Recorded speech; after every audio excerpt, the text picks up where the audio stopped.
Thanks for making the Locked On Ole Miss podcast your first listen every day. For your second listen, check out Locked On SEC. Chris Gordy does a fantastic job promoting the SEC from his Locked On platform. He's at Media Days this week, along with a lot of the Locked On hosts, talking all kinds of SEC Media Days related topics. So tune in to Locked On SEC with Chris Gordy and find out what's going on. Every day is this week, by the way. Like we said before, Jason Simmons, our first NIL segment, we're going to do that as well. And we're also going to try and get Charles Stackhouse as well. We're having an unbelievably big run over the last 45 days. We have spent almost daily a member of the U.S. iTunes charts. Absolutely amazing for a fan base this small. To my knowledge, we're the only podcast that covers Ole Miss that has ever been on there. But we do that. We make it the best we can. And I just want to thank you for helping this grow. Thank you so much. And as we do this, we're trying to find local sponsors. We've sent out emails to companies. If you did not get an email, but you want one, hit me up in DM, and I will get that for you as well on Twitter. You can see it at the Stephen Willis. Shoot me a DM. They're open. But Egg Bowl week, the last week of the season. Hi, I'm Stephen Willis, and this is the Locked On Ole Miss podcast.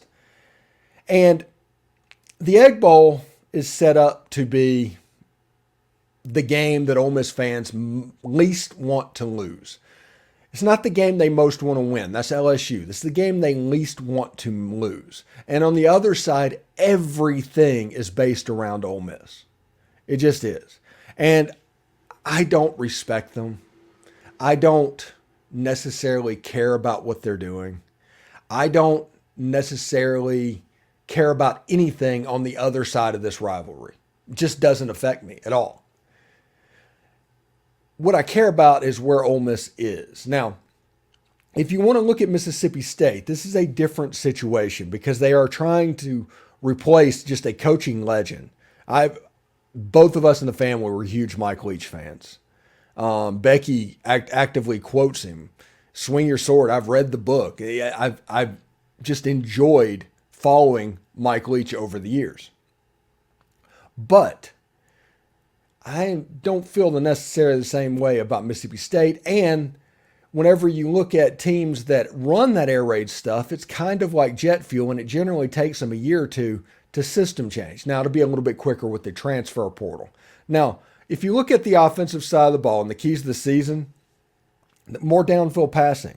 Now, we haven't proved that that can happen yet, and we haven't seen that that's even going to be a possibility. But theoretically, if you look at this, they want more downfield passing. Receivers were transferring out of Mississippi State because they weren't downfield passing.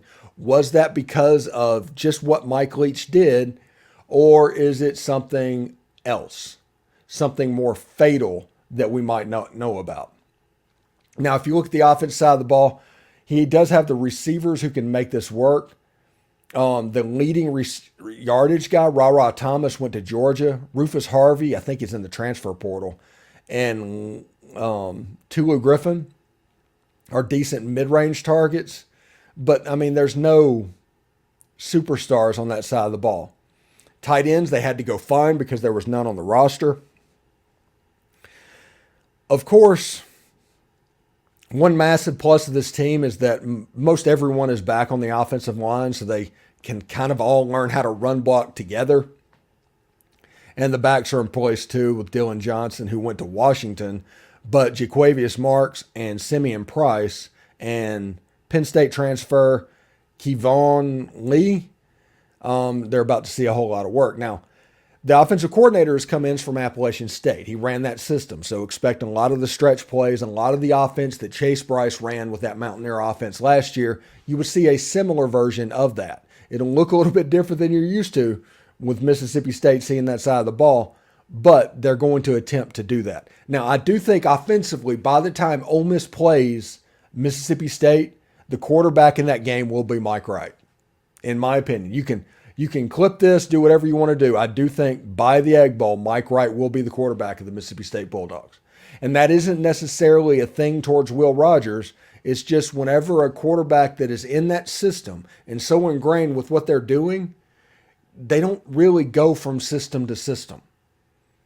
Those type quarterbacks did not get recruited to do that. You either can do it or you have trouble with it. And I think Mike Wright's legs are going to be enough of a weapon to where you can make your offense more sustainable, for lack of a better word. So that's something you should keep an eye on as well. Now, Zach Arnett is a defensive coach, and they have a decent defense. And keeping with the youth movement happening across Mississippi State, 34-year-old Mac Brock moves up to the defensive coordinator. I'm doing air quotes right now because that's a Zach Arnett joint. They only allowed 445 yards and 23 points a game. Their defense is pretty good and was pretty good. But it starts with a line that does have to replace a few good parts. And it does have a good starting three in Nathan Pickering and Jaden Crumity, and the defensive line is solid because Mississippi, they do defensive linemen. You can, if you want to look at a place where defensive linemen is created and created very well, it is Mississippi. So their biggest transfer loss was Ra Thomas that went off to Georgia. Their biggest transfer in was Kevon Lee from Penn State. The Mississippi State receiving corps will be more than fine with a slew of new parts to go along with established veterans.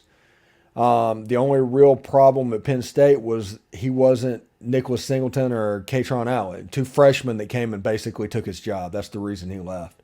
Before those two, Lee led the Nittany Lions in rushing both in 2020 and 2021. So they took his job after he was an incumbent two-year starter.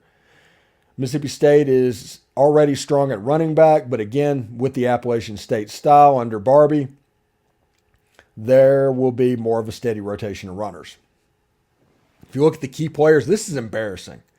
Mississippi State should probably be embarrassed by this. Their key player is Nick Barmier. He's a place kicker. And I don't know if that says as much about their place kicking situation last year or the fact that they don't have any elite super standout athletes this season. But Barmier is a good field goal kicker. He's hit 35 of 49 all time, 143 of 147 extra points in his time at UCLA. It's his kicking game now. So we'll see exactly how that goes as well. Their key game is against the Kentucky Wildcats on November 4th. If you look at their schedule, it has a chance to get sideways pretty quick. I think them and Auburn are going to be competing for the bottom of the division. And it's just all going to be because of the system change. It just happens. Last season, there's no beef with not getting by Alabama, Georgia, or LSU, but the Bulldogs lost to Kentucky. That's something that potentially could happen again as well. But there's no world that Mississippi State becomes the team that they want to be without beating Kentucky. Now, they most want to beat Ole Miss, but they need that Kentucky game above all else. Now, if you look at their schedule, this is how Mississippi State ends the season, November 4th versus Kentucky, as we mentioned before. Then they play in College Station against Texas A&M. Then they get Southern Mississippi at home. Like I said, whoever scheduled this should be fired on the spot.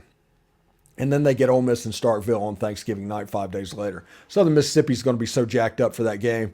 There's a chance that Mississippi State gets beat, honestly. They end up losing that game looking ahead to the Ole Miss game. If you look at the ESPN FBI matchup predictor, Ole Miss is a 60.8% probability favorite to win the game to 39.2%.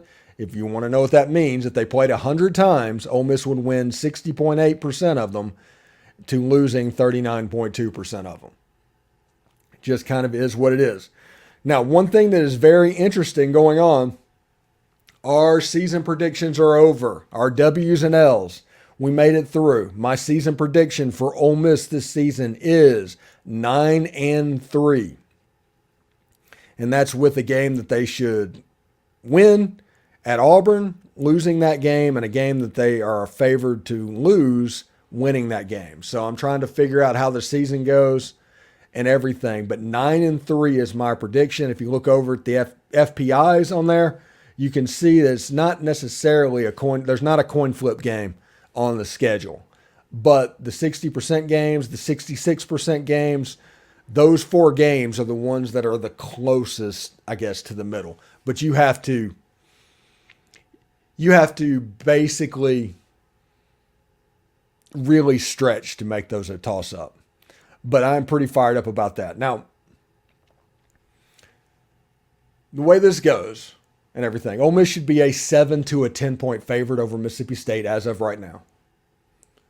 Just should. If you look at the probability and everything's going on, Ole Miss has a better football team than Mississippi State. But this is one thing to remember. Ole Miss had a better football team than Mississippi State last year. And weirdness happens because there's always a situation where weirdness happens in the Southeastern Conference. It's going to happen. That's the reason you pick a game that you don't expect to win and you pick a game that you totally expect to win and you flip those and you just guess which one it's going to be because most every team has games like that. So today, thank you very much. We did kind of a rundown of Greg Sankey's complaints and how basically not necessarily NIL is ruining football, but the lack of regulation of NIL is kind of ruining football. We talked a little bit about the 2 commitments to Ole Miss baseball. Pretty fired up about that. And we previewed the Egg Bowl as well. I do hope everybody tunes in for that. Anyway, thanks for making the Locked On Ole Miss podcast your first listen every day. For your second listen, check out Locked On SEC. Everydayers tune in this week where Jason Simmons should be by to talk NIL as well. We're trying to set up Charles Stackhouse as well. And Patrick Broomfield has reached out wanting to do an interview as well. So we're going to try and set up all 3 of those interviews. So until tomorrow, take care. Hotty toddy.